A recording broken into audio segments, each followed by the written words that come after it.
UPDF and police started ferrying people here in the midnight, and people were in critical condition. They had brought 5 who were ailing and they needed the blood. They had brought 20 dead bodies to the mortuary.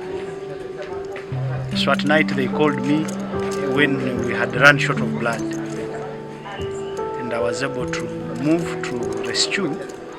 We got some units in Kagando.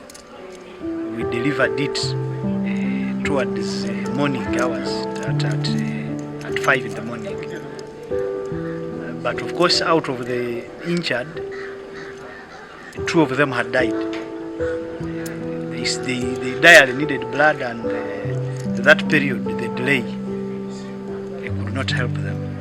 So eventually those ones, we lost them, and we were able to save others. The blood we brought, they transfused some, and those ones are now being worked on. So those ones are alive. So currently we have 24 dead bodies at the mortuary. Of those, 4 of them have just died when they had reached the hospital.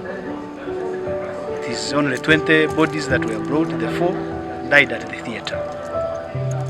And then in the morning we received more 3 casualties.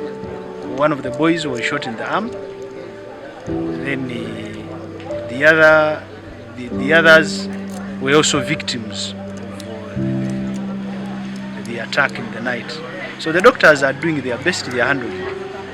Currently we are handling 5 victims, and I'm sure they will be worked on. They are progressing well.